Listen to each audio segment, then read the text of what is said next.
Hi, my name is Kelly Driscoll, and I'm a speech-language pathologist here at Southern Maryland Hospital. This is Monica Gregory, RN from the Stroke Center. And today we're going to be instructing you how to administer and interpret a stroke swallow screen. Before we get started, let me emphasize the need for swallow screens, not only for stroke patients, but also patients throughout the hospital. Strokes are not the only conditions that can cause swallowing problems, and any nurse on any floor may need to perform a swallow screen on any patient at any time. If you are performing a swallow screen on a patient who is not here for a stroke or TIA, what you need to do is go to this section, this screen, and click on that, and your swallow screen will come up. So this is where you would go, and I'm going to walk you through the entire swallow screen.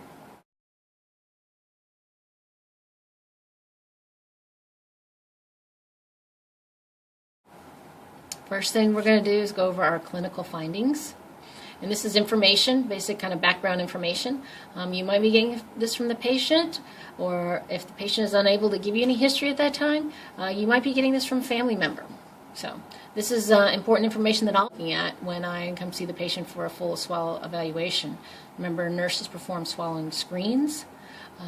Speech-language pathologists perform swallow evaluations.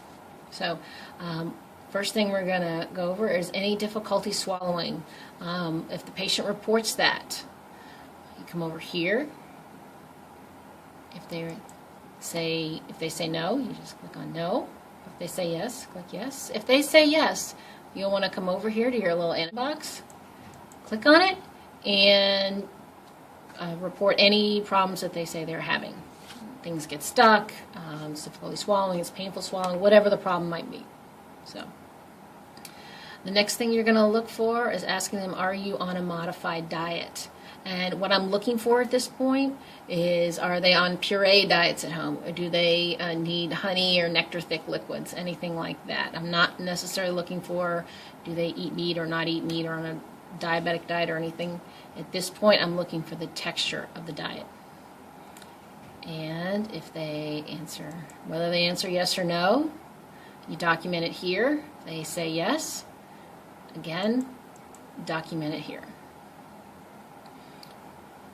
Next question, do you cough when you eat or drink? If they say no, you just go ahead and document no. If they say yes, come over here and document it. Whether they say yes or no, you're going to document it either way.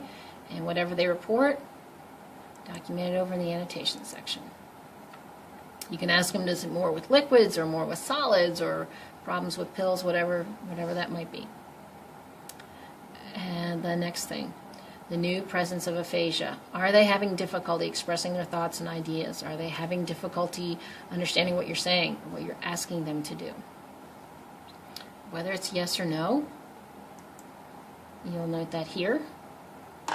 And any specific information you need to add, important information, you'll note it right here.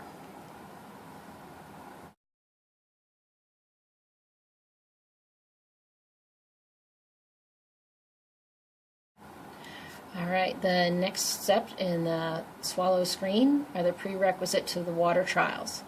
And all these things, you must be able to answer no to all of these things before going on trying any sort of water trials. So the first thing we're going to go over is decreased level of consciousness. They must be awake. They must be alert. You should not be trying to do a swallow screen when they cannot stay awake. So whatever the results, you note yes or no.